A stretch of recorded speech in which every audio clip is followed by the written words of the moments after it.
Quero agradecer mais uma vez a oportunidade, o privilégio de estar aqui com vocês, podendo compartilhar aqui do Santo Evangelho, da Santa Palavra de Deus.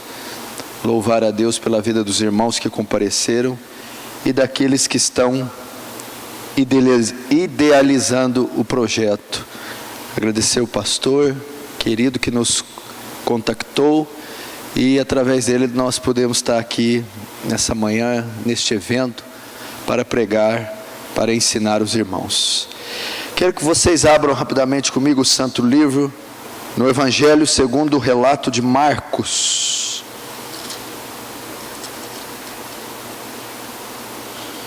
Evangelho segundo o relato de Marcos, capítulo 14.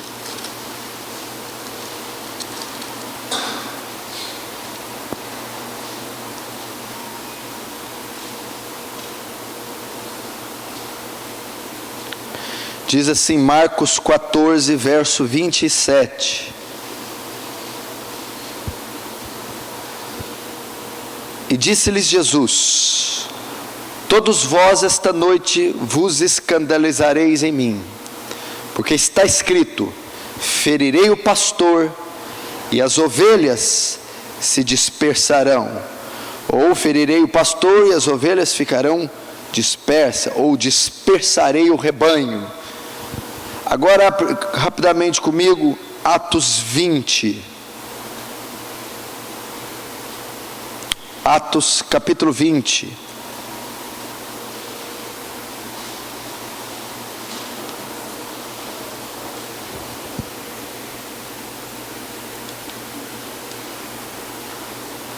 Atos dos Apóstolos, capítulo 20, verso 28. Atos 20, 28. Diz assim: atendei por vós e por todo o rebanho sobre o qual o Espírito Santo vos constituiu bispos, para pastoreardes a igreja de Deus, a qual ele comprou com o seu próprio sangue. Mas vamos atentar para a parte A: atendei por vós. Até aqui. Olhem para cá rapidamente. Nós estamos aqui numa reunião de obreiros, pastores, presbíteros, diáconos. É uma palavra dirigida, uma palavra pastoral para nós líderes, para mim também, que sou um líder eclesiástico. Gostaria que você prestasse muita atenção. Você está vendo o crescimento evangélico na nação brasileira. Hoje nós contamos com quase 50 milhões de evangélicos.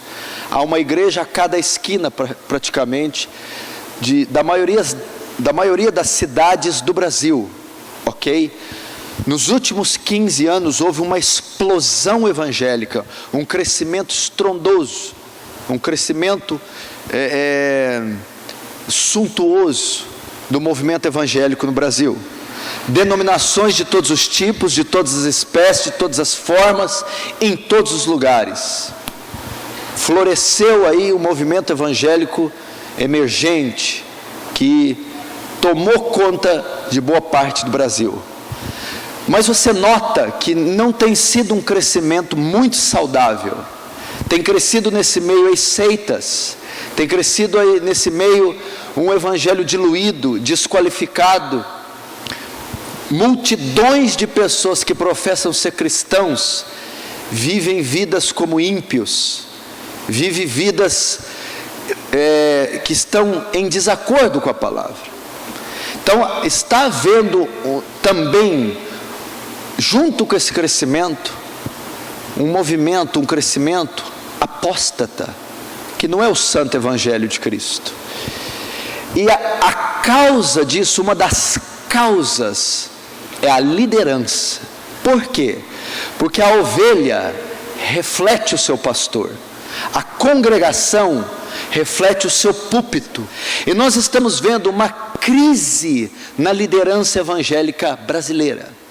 Pastores e obreiros despreparados, pastores e obreiros em pecado, pastores e obreiros mal resolvidos na sua vida, e por isso nós estamos percebendo essa multidão de cristãos desordenados, descaracterizados, vivendo em pecado. Por quê?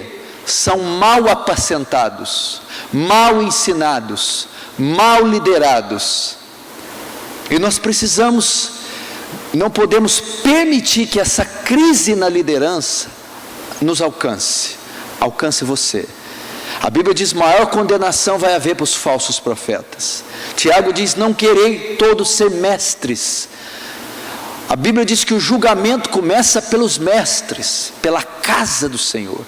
Nós daremos conta de cada alma que nós pastoreamos no dia do julgamento. Daremos conta de cada sermão pregado em cima do púlpito. Daremos conta de cada membro que saiu da igreja por negligência nossa. Daremos conta de cada vez que abrimos o santo livro num púlpito para falar o santo nome de Deus. Daremos conta do rebanho. Você viu que em Atos 20, 28 diz: pastoreai o rebanho que o Senhor comprou com seu sangue.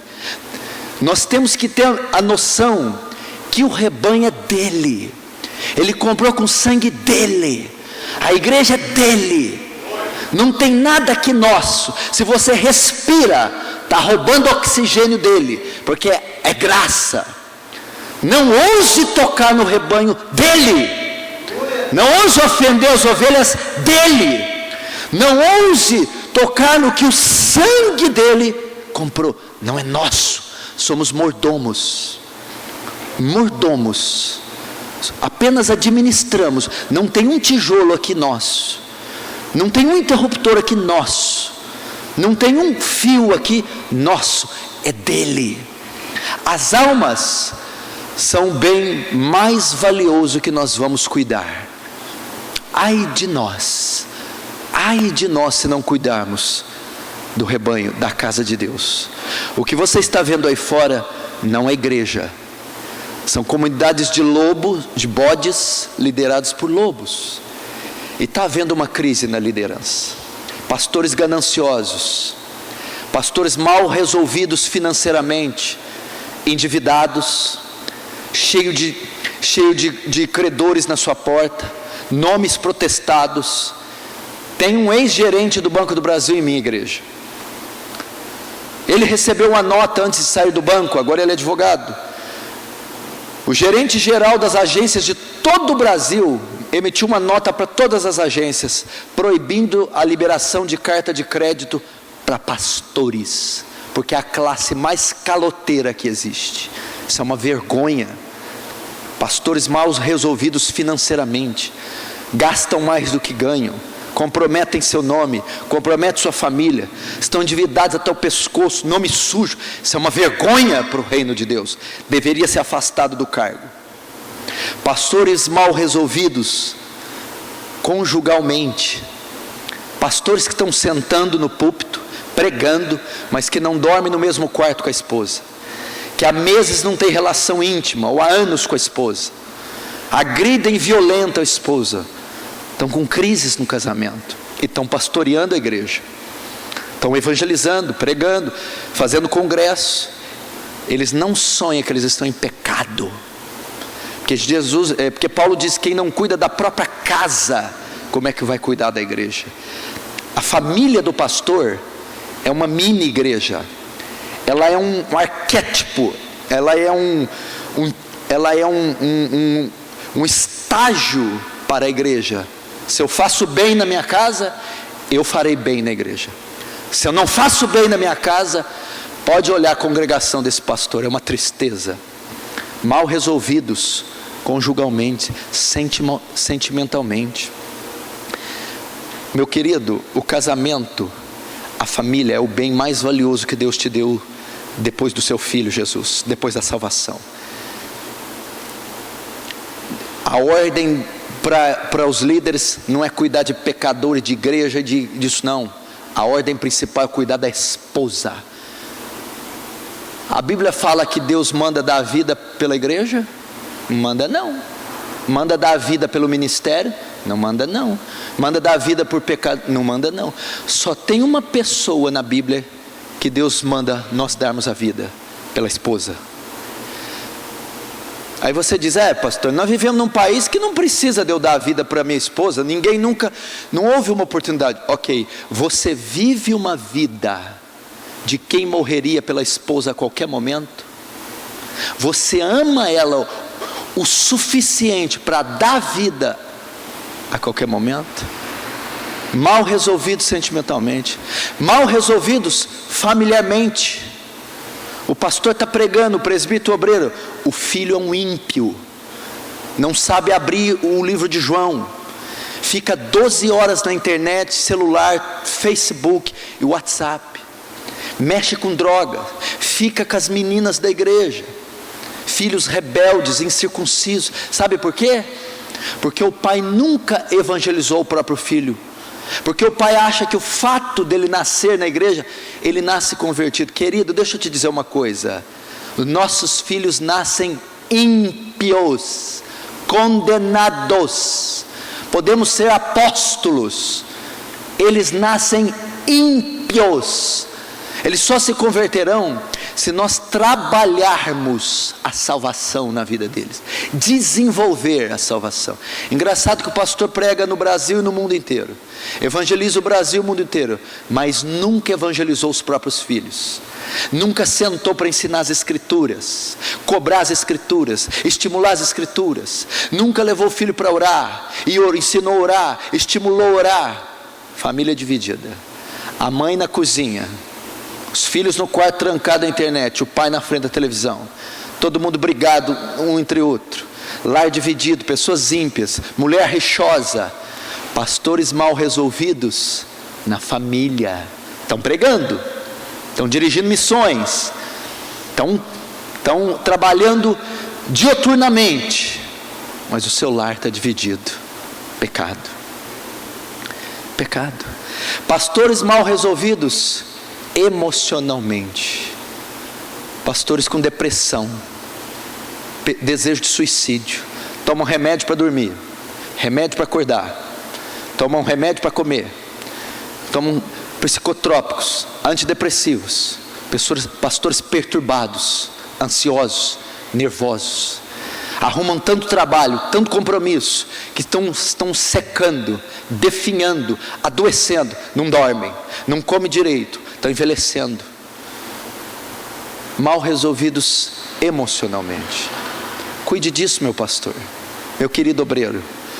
O Senhor nos pediu que façamos uma coisa em detrimento da outra. Temos que zelar pelo nosso casamento antes do ministério, temos que zelar pela nossa família, mulher e filhos, antes do casamento, temos que zelar pela nossa reputação, vida financeira, profissional, social, antes do ministério, temos que zelar pela nossa vida emocional e nossa vida física. Richard Baxter, no seu livro Manual Pastoral Discipulado, compra, é o melhor livro sobre pastor do planeta Terra. Não encontrei nada escrito para pastores melhor do que esse livro de Richard Baxter, Manual Pastoral do Discipulado. Você nunca leu coisa igual. Ele diz assim, que obreiros cansados, obreiros doentes, não rendem na obra. Deus precisa de obreiros vigorosos, descansados, fortes. Pastores mal resolvidos, você está vendo onde a crise vem? Pastores mal resolvidos quanto à sua doutrina, não sabe o que crer, não sabe o que ler. Eles gostam de ler, por exemplo, Charles Spurgeon, mas também gosta de Benny Hinn. Benny Hinn e Charles Spurgeon é diametralmente oposto. Eles gostam de ler, por exemplo, eles gostam de escutar e de ouvir Augusto Nicodemos, Hernando Dias Lopes, Paul Washer, mas gostam também de Valdemir Santiago, Edir Macedo, R.S. Soares. Não tem nada a ver, é diametralmente oposto, é contrário. Não, pastor, ele é de Deus também, eu senti. Quem disse que a Bíblia diz que tem que sentir? Sentiu que é dor de barriga? O que você sentiu? A Bíblia não manda sentir, a Bíblia manda avaliar pelas Escrituras. Se eu mesmo, o anjo do céu, vos anunciar outro evangelho além desse, considere-o anátema. Eu não quero nem saber se foi o anjo que falou, se foi o profeta que disse, se vomitou caroço, ressuscitou 1 milhão de mortos, é escriturístico, é o que eu quero saber, porque Satanás opera milagres. Estou pouco me lixando para milagre. Aliás, a nossa década foi a década dos milagres. Pode sair fora, está fazendo milagre em todo lugar aí, ó. E a nação nunca foi tão corrupta maldita, depravada. Ai de ti, Corazim, ai de ti, Betsaida, porque se em Tiro e Sidom há muito teriam se arrependido com pano de saco e cinza. O que Jesus está mostrando? Que ele operou tanto milagre ali, em Corazim e Betsaida, que não resultou em nada, foi tudo para o inferno. Está mostrando a grandeza do milagre. Meu querido, o milagre é o pecador corrupto que odeia Deus, filho de Adão, ser transformado no novo homem à imagem de Jesus e continuar santo no mundo caído. Esse é o maior milagre. Mal resolvidos teologicamente, mal resolvidos na sua doutrina. Lê livros de autores reformados, bons teólogos, mas aparece um profeta, estão adivinhando o RG ali na esquina. E o que tem de mais adivinhar o RG? Fala número para número, 6, 2, 3, 5, beleza, e aí, e agora? Tá bom, adivinha o meu RG, o que acontece? Não sejais como meninos, inconstantes, levados por todo, ao redor de todo vento de doutrina. Pastores mal resolvidos na sua doutrina. Nós precisamos ser sólidos. Um escritor americano diz que o pastorado é a profissão mais difícil do mundo, e você deve saber disso. Mas não é isso que eu vou pregar, a introdução aqui é outra coisa. Presta atenção, eu só estou te mostrando a seriedade do pastorado. Você não sabe o que está nas suas mãos. Paulo diz, quem deseja o episcopado, excelente coisa deseja. Você tem o ofício, o ministério, o trabalho mais excelente da terra. Não existe nada que se compara com o seu ofício. Por quê? Pastor, olha para mim, sou um pastorzinho de congregação, de periferia, salário pequeno, sou semi-analfabeto. Você tem mais responsabilidade que o Bill Gates, o homem mais rico do mundo. Mais responsabilidade que o Barack Obama, o homem mais poderoso do mundo. Mais responsabilidade que o dono da Coca-Cola, o dono da Nike. Por quê? Porque se o Bill Gates errar, ele vai perder bilhões de dólares. Se a Coca-Cola errar, ela vai falir e quebrar uma história de décadas. Se o dono de uma multinacional, igual a Petrobras, perder, quebra o país. Se você falhar, você manda almas para o inferno. O que eles fazem tem valor terreno. O que nós fazemos tem valor eterno. Você compreendeu a responsabilidade que você tem? É o ofício mais importante do mundo. Quando Marcos diz aqui, Jesus dizendo, ferirei o pastor e dispersarei o rebanho. Ele está falando a respeito dele, da morte, da crucificação. Ele seria crucificado e os discípulos dispersariam. Foi isso que aconteceu. Vocês sabem muito bem disso. Mas ele está ensinando algo aqui da responsabilidade do pastor. Olha lá, como que Deus destrói como que o diabo destrói uma congregação? Como que você corrompe uma congregação? Não é tocando em irmão após irmão, é muito difícil, leva muito tempo. Ele vai no alvo, ele vai no cabeça. Ferirei o pastor, dispersarei o rebanho. Se Deus quer destruir essa igreja, ele tem que vir aqui. O alvo é o líder, o alvo é o sacerdote, o alvo é o pastor. Veja a responsabilidade que você tem. Se você cai, a congregação cai com você. Se você se corrompe, a congregação corrompe com você. Você é o alvo máximo das trevas e do pecado dentro da congregação. Por isso em Atos 20, Paulo vai dizer assim, olhai por vós e pelo rebanho. O que quer dizer olhar por vós? Paulo está dizendo, vigia. Olha que interessante, antes dele falar, cuidem do rebanho, Paulo está dizendo, cuidem de vocês primeiro, antes de cuidar do rebanho. Richard Baxter no seu livro também diz, queridos, não aconteça que vocês, alimentando o rebanho, passem fome. Como é que é? alimentando o rebanho, passem fome. Alimentem-se primeiro, depois alimentem o rebanho. Deem de comer para vocês primeiro, depois para o rebanho. Como é que está a tua vida? Você tem sido visado pelas trevas. Você está balançando, está sendo tentado na área sexual, está sendo tentado no casamento, está sendo tentado na avareza, está sem vida devocional, não ora há meses. Quando eu falo orar, não é a oração litúrgica da igreja, não. É trancado no quarto 1, 2 horas, transpirando, clamando a presença de Deus. Como é que está a leitura da Bíblia? Não é ler o Salmo aqui, não. É estudar 10, 15 capítulos, horas, se debruçar no Santo Livro e absorver o conhecimento de Deus para a sua edificação. Não é para preparar sermão, não.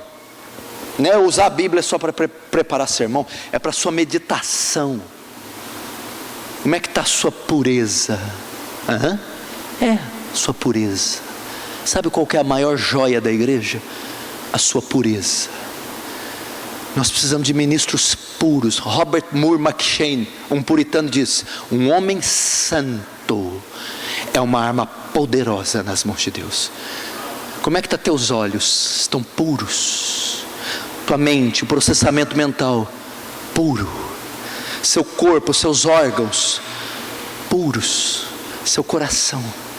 Meu irmão, o que vale dentro de uma congregação não é a teologia, não é a vestimenta cara, não é os berros e os gritos, não é a decoração suntuosa, é a pureza, santidade. A coisa mais normal hoje é ministros depravados, sujos, imorais. Meu Deus do céu, se tem uma pessoa que deve ser santa em uma congregação, é você. Quando você impõe as mãos em alguém para orar, são mãos puras? Quando você abre a boca para pregar, são lábios puros? Quando você está em sua cama pela noite, ou pela manhã, ou no carro viajando, são pensamentos puros? Devemos ser santos, como é santo aquele que nos chamou. Então ele está dizendo que o pastor é o alvo. Se ele for ferido, se ele for corrompido, o rebanho cai. Querido, tome cuidado na hora que sai daquela porta para fora. Você é visado pelo inferno. Ele quer destruir, corromper você, porque ele sabe que vidas dependem de você. Então Paulo em Atos 20 vai dizer: olhai por vós. Sabe o que quer dizer? Vigiai.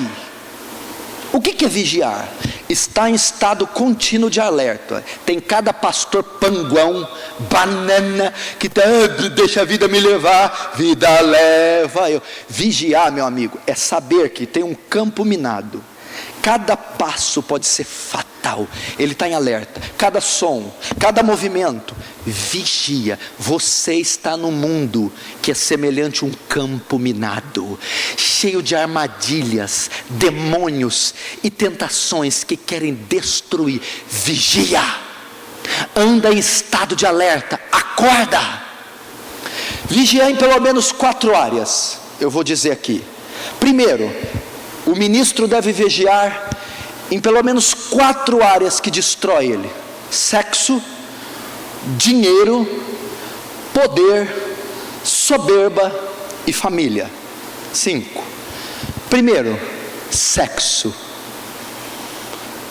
Vigia quanto à sua vida sexual. Vigia quanto à sua pureza sexual. Se tem uma coisa que o pastor será atraído, é ao adultério, a fornicação, a prostituição, a pornografia. Ele será atraído para isso. Você sabe que os grandes líderes caíram nessa área.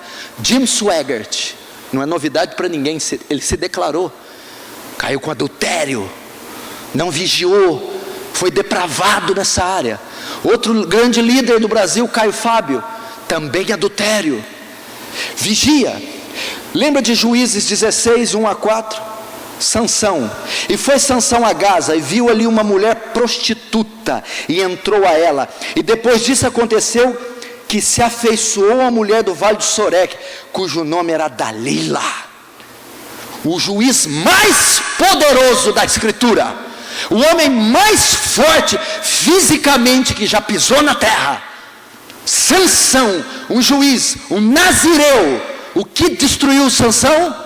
A perversão sexual, a imoralidade, a prostituição. Destruiu Sansão. Ele não vigiou. Saiu com a prostituta, se apaixonou por uma filisteia, Dalila, perdeu sua força, teve os olhos arrancados, morto com um palácio na cabeça. Foi um dos piores juízes de Israel.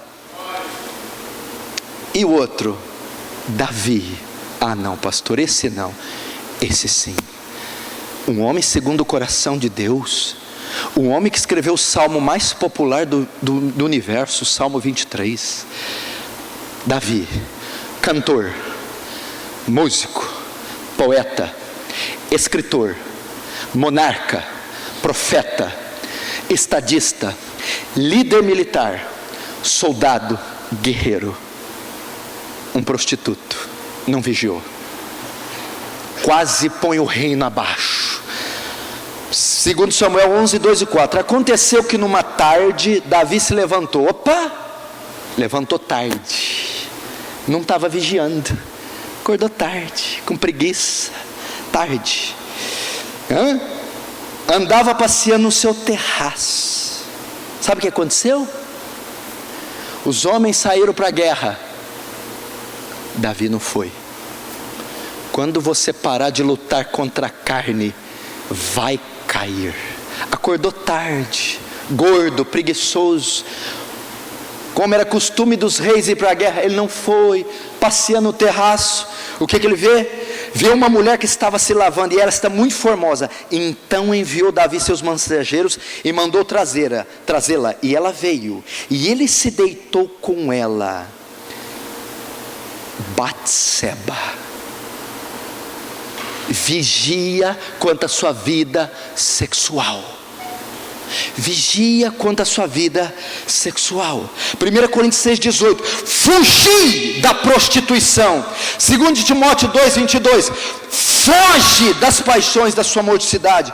1 Pedro 2,11. Amado, insisto em que, como estrangeiros e peregrinos no mundo, vocês se abstenham dos desejos carnais que guerreiam contra a alma. Foge. O que está traindo a tua natureza? Desliga esse computador, tira os olhos disso, foge. Isso pode acabar com o teu ministério. Vigia com relação ao pecado sexual. Você se lembra de 1 Coríntios capítulo 6? O que Paulo trata lá? Vós sois santuário do Espírito Santo. Ele diz, todas as coisas me são lícitas, mas nem todas me convêm. Todas as coisas me são lícitas, mas eu não me deixarei dominar por nenhuma delas. Aí ele fala assim: aquele que peca, peca fora do corpo. Aquele que prostitui, peca contra o próprio corpo. Não sabeis que aquele que se une com a meretriz, faz uma só carne com ela? Ele fala isso. E aquele que se une com Deus, faz um só espírito com Ele. Não fazeis o corpo de Cristo se unir a de uma meretriz. Sabe o que Jesus está dizendo aqui? Para o que prostitui? Que quando você deita com uma prostituta, você se torna uma só carne com ela. Só que se você é um cristão, você é parte do corpo de Cristo, ok? E o Espírito de Cristo está em você. Se você se prostitui, você faz Cristo ser um só Espírito com ela. A palavra não serve para mim, eu não me prostituo. E Mateus 5, 28? Verdade, em verdade vos digo, quem olhar por uma mulher com intenção impura, ou cobiçá-la no seu coração, já adulterou com ela. Está cheio de ministro imoral, cheio de ministro cobiçoso. cheio de ministros se prostituindo na internet. Você acha que eu não sei? É pornografia, vídeo pornô, sites, revistas. E está assim de obreiro, presbítero, diácono, pastor, consumindo esse lixo. Vigia! Está pavimentando o caminho para o adultério. Sansão caiu, Davi caiu, pastores contemporâneos caíram. Vigia. Segundo, vigia com relação ao dinheiro. Dinheiro. Se tem outra coisa que faz o líder se desviar, cair, dinheiro. Eu não preciso falar muito aqui, que não é novidade. Presta atenção. Pastor hoje virou sinônimo de grandeza, que é um absurdo isso aí. É um absurdo. Pastor hoje tem jato de 3 milhões de reais, sede de 20, 50, 60 milhões de reais, gravata de 300 reais, terno de 1.500, 2, 3 mil reais, carro de centenas de milhares de reais. Oferta, dízimo, contribuição, donativo, e o pastor fica ali igual Salomão, cercado. Isso destrói, isso derruba. Deus nos chamou para termos vidas modestas. Modestas. É inadmissível um pastor luxuoso tendo membros na sua congregação passando fome, sofrendo, tomando ônibus, tendo péssimo tratamento médico. Isso é um absurdo. Como é que era na igreja de Atos? O apóstolo Paulo ficava no cadeirão lá, com a túnica de 12 mil dólares, com os anelzão, e todos depositavam as suas propriedades nos pés dos apóstolos, e cada um repartia segundo cada um na congregação tinha necessidade, igualdade social dentro da igreja. Que conversa é essa? Conheço um pastor que todo ano a igreja dá um carro zero para ele.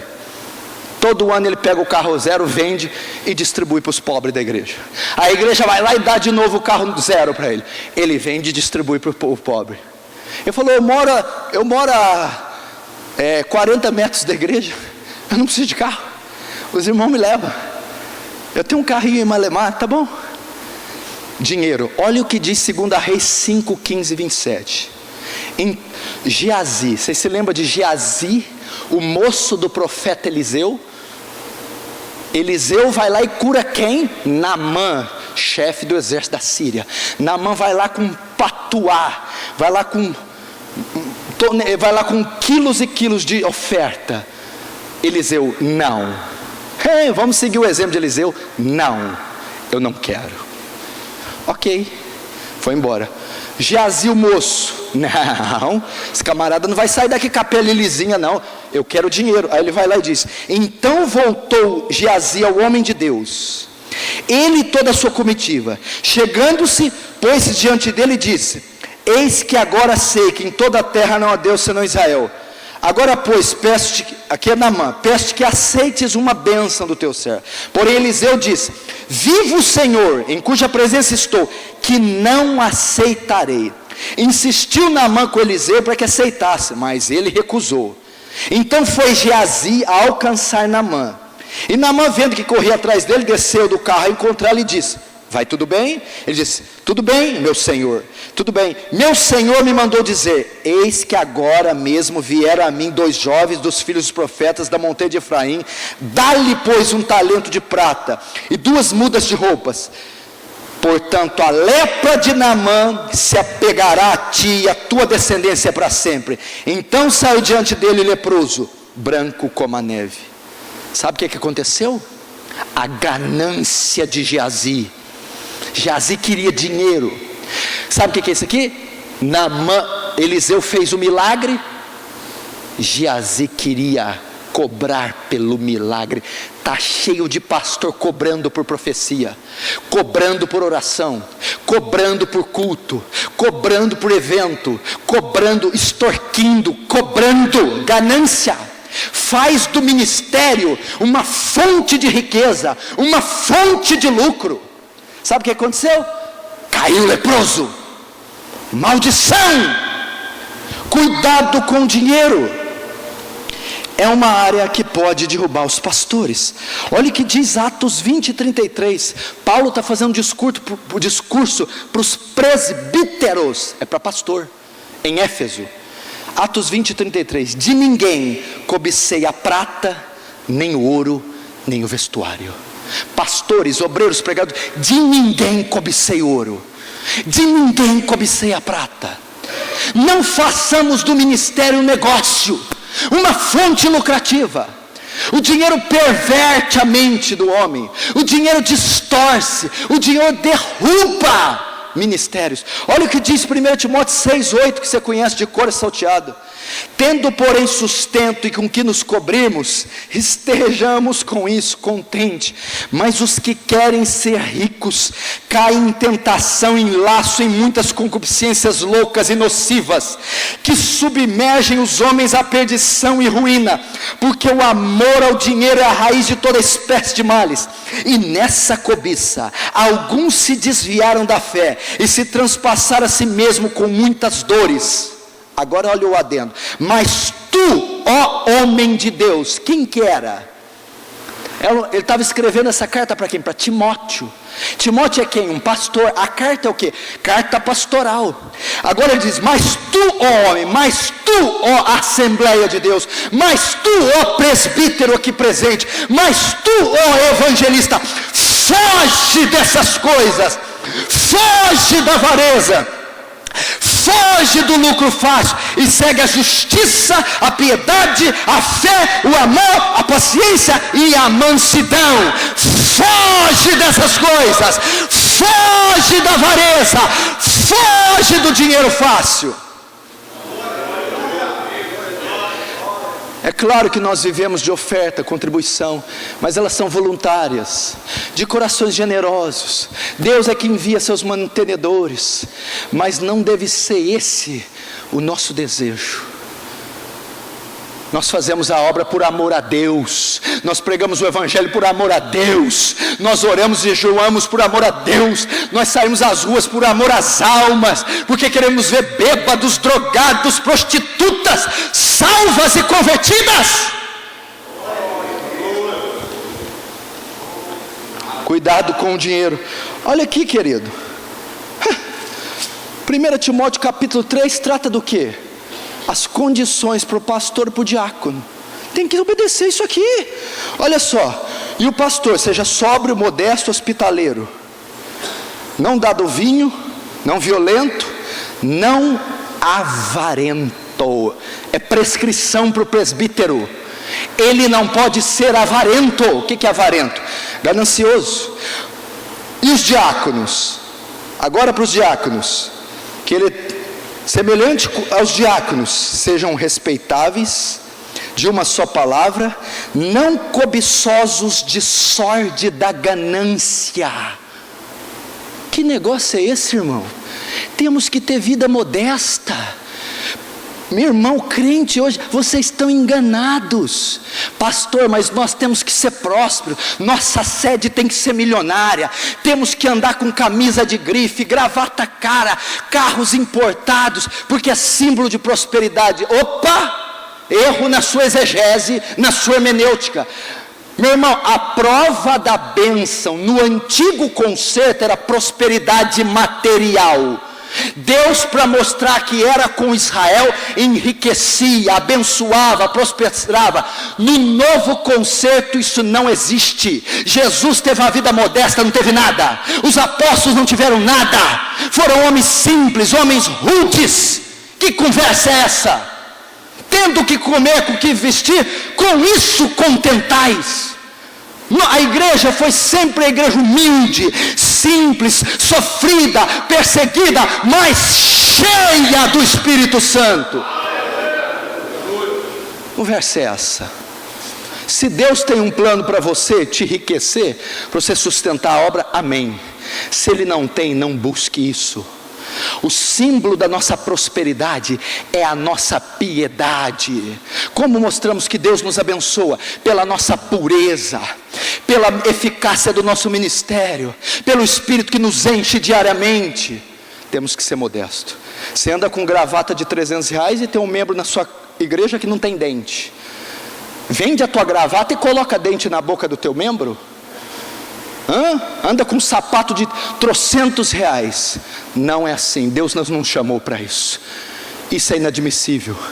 Por vossa causa o meu nome é blasfemado entre os gentios. Tem crente sendo perseguido aí fora. Está sendo perseguido. É o ímpio. É perseguição. A Bíblia diz: bem-aventurados os perseguidos por causa da justiça. Está sendo perseguido porque está andando de carro importado? É pecado. Está sendo perseguido porque anda com o bom e o melhor? É pecado. É escândalo. É mau testemunho. Não pode um pequenino da tua congregação sofrer, não pode pagar um tratamento dentário, uma consulta, não consegue comprar um remédio, não tem um par de sapatos, enquanto nós estamos nos engordando. Isso é um absurdo. Cuidado com o dinheiro. Paulo foi o maior homem do Novo Testamento. Ninguém de nós chegará à unha dele. Foi o maior apóstolo, o maior evangelista, o maior missionário, o maior teólogo, o maior pastor de todos os tempos. Vai lá em 2 Timóteo 4. Ele está no corredor da morte, na antessala do martírio. Nero vai executar ele, vai cortar a cabeça dele. O que Paulo tem lá? A mãe de Paulo não está lá, nem o pai, nem um amigo, nem um discípulo. Sabe o que Paulo tem? A túnica do corpo e as alpargatas. O maior apóstolo morreu com isso, sem levar nada, sem deixar nada. O homem que mais pregou, que mais plantou igreja, o maior escritor da Bíblia, está entre as 20 mentes mais célebres da história. Publicou a maior obra já escrita por um homem, a carta aos Romanos. Cadê o dinheiro de Paulo? Para com isso, irmão. Não cobiceis de ninguém nem ouro nem prata. E não estou dizendo também, presta atenção, não ponha palavras na minha boca, digno é o trabalhador do seu salário. Estou dizendo que os líderes não devem ser recompensados, mas espera aí, é proporcional. Você tem uma igreja de 40 membros, meu filho, você não pode ter uma mansão. Espera lá, é proporcional à tua realidade. Se você está plantando uma igreja, meu filho, vai comer fubá todo dia. Está ali, é missionário. Vai comer gafanhoto. Vai plantar a igreja, vai ganhar alma e vai viver da fé. Se Deus quiser te prosperar, amém. Se não, bata continência para Ele e faz a obra dEle. Poder. Sexo, dinheiro, poder. Outra coisa que falta sair no tapa. Eu quero aquela congregação, não, ela é minha. Eu quero aquele cargo, ela é meu. E sai, e líder do coral, do louvor, do circo de oração. Eu quero poder. Poder. O que é poder? Poder. Lê comigo, ouve daí comigo, 1 Reis capítulo 1, verso 5. Então Adonias, filho de Agite, se levantou dizendo: eu reinarei. E preparou carros e cavaleiros e 50 homens que corressem diante dele. 1 Reis 2, 24, 25. Agora pois vive o Senhor que me confirmou e me fez assentar no trono de Davi meu pai, e que me tenho feito casa, como tinha falado, que hoje morrerá Adonias. E enviou o rei Salomão pela mão de Benaia, filho de Joiada, o qual arremeteu contra ele de modo que morreu. Sabe o que é isso aqui? Adonias. Adonias era filho de quem? Davi. O trono estava prometido para quem depois que Davi morresse? Salomão. Adonias, o seu irmão, queria o trono, queria usurpar o lugar de Salomão, queria ser rei de Israel. Tentou um golpe de estado, quis tomar o poder. Sabe o que aconteceu? Foi morto precocemente, por causa de poder, por esse negócio de briga de cargo, liderança de ministério, de repartição. Meu irmão, poder. Você sabe quem caiu com poder por causa de poder? Lúcifer, Satanás. acima do trono do Altíssimo estabelecerei o meu. Cuidado com isso. Poder, eu quero cargo, liderança, a presidência, eu quero o governo de gente, de pessoas, de congregações, de ministérios, de repartição. Isso sobe para a cabeça, a pessoa perde o bom senso e isso derruba ministros e pastores. Poder. Cuidado com isso. Tem muita gente caindo, meu irmão, um puxando o tapete do outro, que coisa feia. Lembra de Mateus 25, na parábola dos talentos? A um ele deu 1 talento, a outro deu 2, a outro deu 5. Ok? 5, 2, 1. Tá, o que quer dizer? Vamos continuar o versículo. Cada um segundo a sua capacidade. Vamos trocar? Cada um segundo o seu chamado. Não precisa você querer o posto do outro, Deus tem o seu. Não queira mexer no chamado do outro, Deus tem o seu. Nós não somos membros, somos corpo. O que é corpo? Um conjunto de membros interligados. Você já viu um corpo que só tem pé? Um corpo que só tem orelha? O corpo é feito de uma multiplicidade de membros. Se você é mão, não queira ser pé. Se você é olho, não queira ser nariz. Contente-se com o que Deus te deu. Contente-se com o seu chamado. Desenvolva o seu chamado. Trabalhe para o seu chamado. Não cobice o chamado do outro. O poder derruba. Quinto, soberba. Soberba, vigia. Lembra do rei Uzias? 2 Crônicas 26, 15, 16. Em Jerusalém construiu máquinas projetadas por peritos para serem usadas nas torres e nas defesas das esquinas, máquinas que atiravam flechas e grandes pedras. Ele foi extraordinariamente ajudado e assim tornou-se muito poderoso, e a sua fama se espalhou para longe. Entretanto, depois que Uzias se tornou poderoso, o seu orgulho provocou a sua queda. Ele foi fiel ao Senhor, ao seu Deus, e entrou no templo do Senhor para queimar incenso no altar de incenso. A soberba. Líderes vaidosos, orgulhosos, cuidado com a soberba. O que é ser soberba? O que é soberba? Deus dá muito a você, te dá dons, te dá ministério, te dá autoridade, te dá unção, te dá membros, te dá poder econômico, e aquilo exalta. Você começa a perder a percepção do lugar que você saiu. É a deidade do homem. O homem acha que pode mandar no lugar de Deus, pode decidir no lugar de Deus, pode interpretar a Bíblia do jeito que ele quer, pode ofender os pequeninos. A soberba sobe. Querido, não se esqueça da sua realidade. Você é um pecador salvo pela graça. Você não pode fazer nada se do alto não for te dado. Você não tem nada que do céu não te seja dado. Tudo é dele, por ele, para ele, glória pois a ele eternamente, amém. Provérbios 16, 18, a soberba precede a ruína, e a altivez de espírito a queda. Se Deus te deu muito, se Deus te levantou, deu autoridade, deu recursos, é para você servir, é para você ser mais humilde, amoroso, quebrantado, é para você louvar a Deus quando a congregação estiver cheia, quando a oferta for grande, quando o êxito da obra for grande, é você dobrar o joelho e dizer: a glória é sua, a honra é sua, tudo isso aconteceu por causa do Senhor. Guarde o teu coração da soberba. E último, família, vigia. 1 Timóteo 5,8. Mas se alguém não tem cuidado dos seus, e principalmente da sua família, negou a fé, e é pior do que infiel. 1 Timóteo 3, 4, 5. Que o pastor governe bem sua própria casa, tendo seus filhos em sujeição, com toda a modéstia, porque se alguém não sabe governar a própria casa, como terá cuidado da igreja? Família, vigia. Eu vou dar um exemplo aqui, eu termino. Da família. Lembra do jardim do Éden? Gênesis 1 e 2. Coisa linda. criou os céus, criou a terra. Coisa linda, imagina a criação, não tinha pecado, era perfeita. Criou os luminares, disse: haja luz, houve luz. Criou os vegetais, árvores, bosques,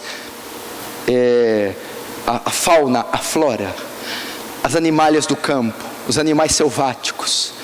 A noite, a escuridão chamou de noite, as trevas, e a luz chamou de dia. Fez separação entre dia e noite, fez a expansão, o céu, o mar.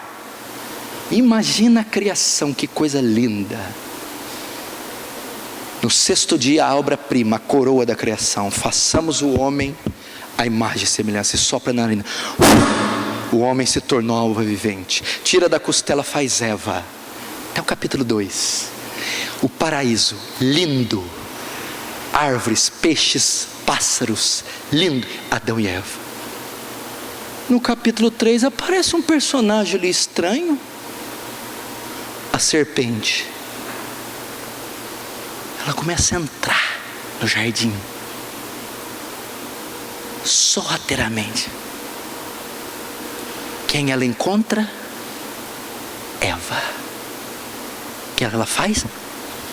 Pica em Eva. Responda para mim: onde estava Adão? A serpente está entrando na tua casa, picando tua mulher e teus filhos, através de WhatsApp, Facebook, televisão, amizades ímpias, escolas. E onde está você? Vamos dar um exemplo. Uma sucuri de 9 metros. Você tem um bebê com um bercinho no quarto. Ela entra no quarto da tua mulher, esmaga, mata a tua mulher. Você chega, vai para o quarto, a tua mulher está toda roxa. Meu Deus, aí você vê um rastro gosmento. O quarto do meu bebê, quando você vê, ele está enrolando no bebê, com a boca na frente do rosto do seu filho, fazendo assim, Silva. E você pula e tenta salvar. A hora que você vai, tarde demais, ele esmagou o teu filho. Isso é o que Satanás está fazendo com pais ausentes, maridos ausentes, que não tem compromisso com a casa, nem com a família, nem com a mulher. Vigia, porque o bem mais valioso que você tem depois de Cristo é tua mulher e filhos. Vigia, ministro, com sexo. Se tem área que você vai ser tentado, é na sexualidade, é no pecado sexual. Vigia, porque o dinheiro tem destruído ministérios. Essa teologia maldita da prosperidade tem acabado com líderes. Vigia por causa do poder, nesse afã, nesse desejo de cargos. Pessoas estão tornando insanas, loucas, doentes. Vigia por causa da soberba. Você não é nada, você não é ninguém. Eu não sou nada, não somos ninguém. Vigia na tua família, na tua casa. Deus nos guarde. Deus tenha misericórdia dos obreiros. Deus dê força, Deus dê graça, Deus dê unção, Deus dê autoridade para vencermos tantas linhas de frente. Vamos colocar de pé, eu vou fazer uma oração.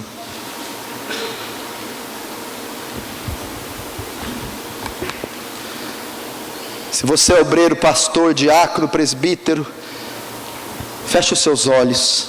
Você vai orar por todas essas áreas que eu disse aqui. Vai orar para Deus te guardar do pecado sexual. Vai orar para Deus te guardar da avareza, do dinheiro. Vai orar para Deus te guardar da desejo por poder. Vai orar para Deus te guardar, meu irmão, da soberba. E para guardar a tua família. Senhor, nós somos de carne e osso, pecadores, inclinados para o mal. Pai, livra-nos de tantas tentações. Livra-nos, Senhor, de tanto luxúria, prazeres, inclinações que podem nos matar. Não é só por causa de nós que oramos, mas por causa do rebanho, da igreja, dos pequeninos que o Senhor comprou com teu sangue. Eles não podem se perder por conta de nós. Salva a tua igreja, guarda a tua igreja, Senhor. Guarda os obreiros, diáconos e pastores, missionários, evangelistas. Mantenha-os firmes, mantenha-os de pé, mantenha com os olhos voltados para ti, Jesus. Em o nome de Jesus que eu te peço. Amém e amém.